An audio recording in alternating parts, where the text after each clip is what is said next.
Recently, I caught up with the One Piece anime. Yes, anime. I know I'm jobless, don't judge me. One Piece has 1000 plus episodes, which roughly comes to 20,000 minutes or 335 hours of watch time. So, watching it is not like watching any other anime and moving on to a different one.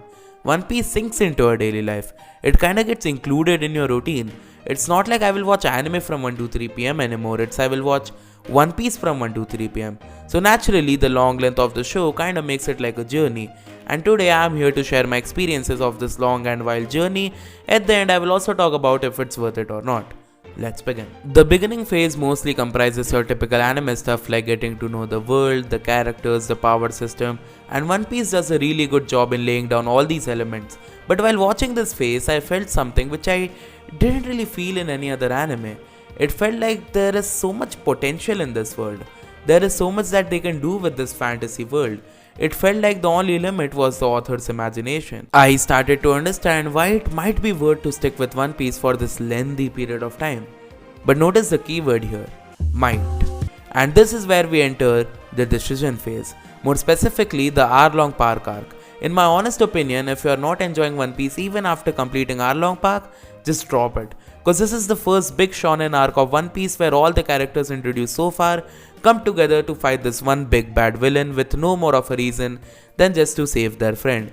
Until Enies Lobby, which comes way after 250 or more episodes, One Piece keeps working on this one format and just increases the stakes and scale of every arc. So if you're not a fan of this format, you will have a tough time to enjoy One Piece in the future. But in my case, I loved this arc, and even after catching up with the bigger arcs, it still strongly holds itself in the top 10. So naturally, my decision was to continue and see what more does One Piece have to offer me. And then I enter what I like to call the second thoughts phase. Right after finishing Arlong Park, we have the next big arc, Arabasta, and holy shit was it boring as hell. I mean, there were some really good moments and emotional moments in this arc, but mostly it was kinda boring, I'll be brutally honest.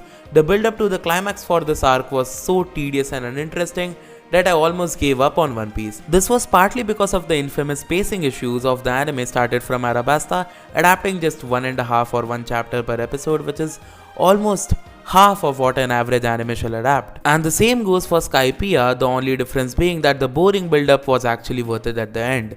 But right after experiencing this shit, we enter the Prime Piece phase. In my opinion, pre-time skip One Piece peaked at this phase, consisting almost back-to-back solid S tier arcs like Water 7, Enies Lobby, We Don't Talk About Thriller Bark, and finally, Marineford. Admittedly, Thriller Bark was just, I'm not gonna say it.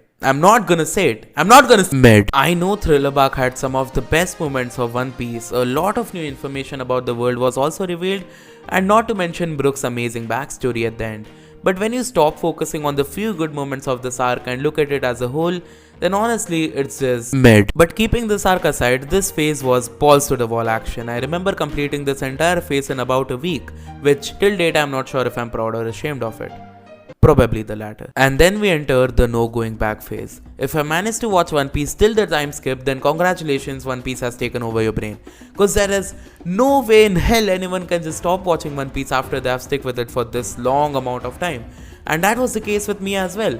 That's the reason I didn't or couldn't stop watching One Piece, even though the arcs in this phase were not too enjoyable. Fishman Island was basically Straw Hats flexing, Punk Hazard was awful, and Dressrosa was great, but definitely got pulled down because of the horrible pacing in the anime. I would actually like to add a little side note here. I think that as much as the anime improves the manga with its epic animation and soundtracks, it equally degrades it as well with the unbelievably slow pacing. I am 100% sure that most of the arcs which I absolutely hate in the anime would be good or at least fine in the manga.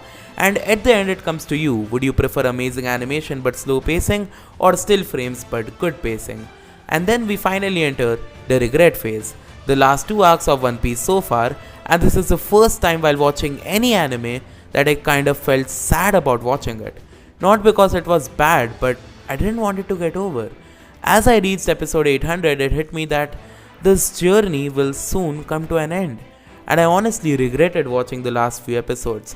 Again, not because it was bad, but because this long journey filled with memorable moments came to an end. I just can't depict that feeling in words, and talking about was it worth it or not God damn, was it worth it. The biggest obstacle that comes in the way of anyone trying to get into One Piece is obviously its extremely long runtime. But I feel like in a way this is also the series' biggest strength. When I think about what I love about One Piece and what keeps me coming back to it, is not beautiful action sequences or funny moments or emotional moments, but rather it's just simply to return to this world and spend some more time with these little idiots.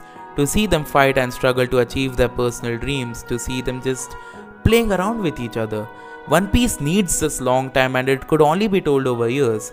It carefully builds over tons and tons of chapter where each corner of the world feels developed and real, but at the same time each unexplored horizon brims with potential. It's a story to get lost in, it's a story to grow alongside with, it's a story that will emotionally connect you with it. It's a story with worlds and characters that will stay with you for years to come. It's the only story in existence which will make you stick with it for months or even years to come. And this, friends, is the reason why I think it's still a commitment so worth making.